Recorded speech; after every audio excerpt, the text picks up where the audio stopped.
দর্শক, আমরা অবস্থান করতেছি গরুরহাট জয়পুরহাটে। দেখুন গরুরহাটের জয়পুরহাটটা কত বড়। এদিকে আরও বড় আছে, ওইদিকে আরও বড় আছে, আমরা যেতে পারতেছি না। এখানে সুন্দর সুন্দর গরু ওঠে, অনেক দূর দূরান্ত থেকে গরুর ব্যাপারীগণ গরু এখান থেকে নিয়ে যান। তাদের সাথে আমরা আলোচনা করে দেখেছি, তারা বলেছে যে অন্যান্য হাটের তুলনায় এই হাটে গরুর দাম কম। এই হাট থেকে আমরা গরু কিনে নিয়ে গেলে অন্যান্য জায়গায় একটু লাভ ভালো হয়, সেই জন্য আমরা দূর দূরান্ত থেকে এখান থেকে এসে গরু কিনে নিয়ে যাই।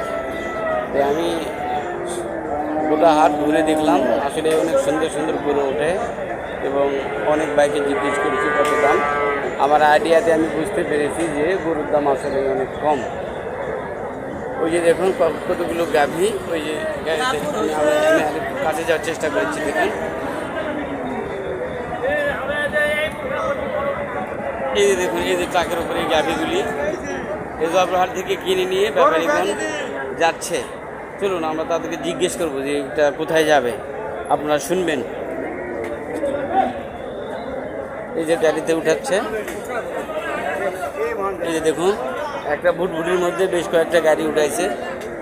আসলে পশুদের অনেক কষ্ট হয় দর্শক, আমার মাঝে মাঝে মনটা মানে কষ্টে ভারাক্রান্ত হয়ে যায়।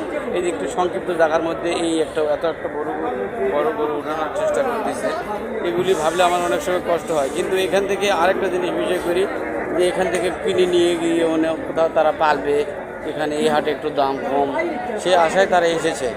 এখন এইভাবেই তাদের ব্যবসা। দেখুন তাদের গরু উঠানোটা দেখুন। পরে আমরা তাদেরকে জিজ্ঞেস করতেছি, আসলে ভাই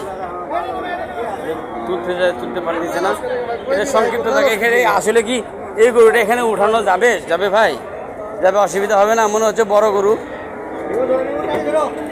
এই যে দেখুন আমার সাথে আছে ওই বাহাদুর, আমাকে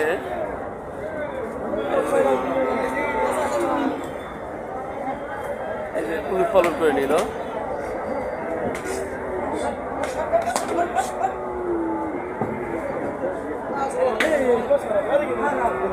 উঠতে চাচ্ছে না,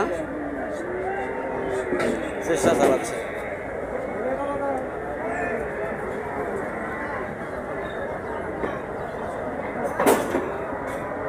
অবশেষে একটা উঠলো। এখন দেখি, দেখা যাক এই গরুটাতে এত শর্ট জায়গায়। এখানে একটা ভুটভুটিটার মধ্যে একটা, দুইটা, তিনটা, চারটা, এদিকে মোট পাঁচটা উঠে গেছে। এই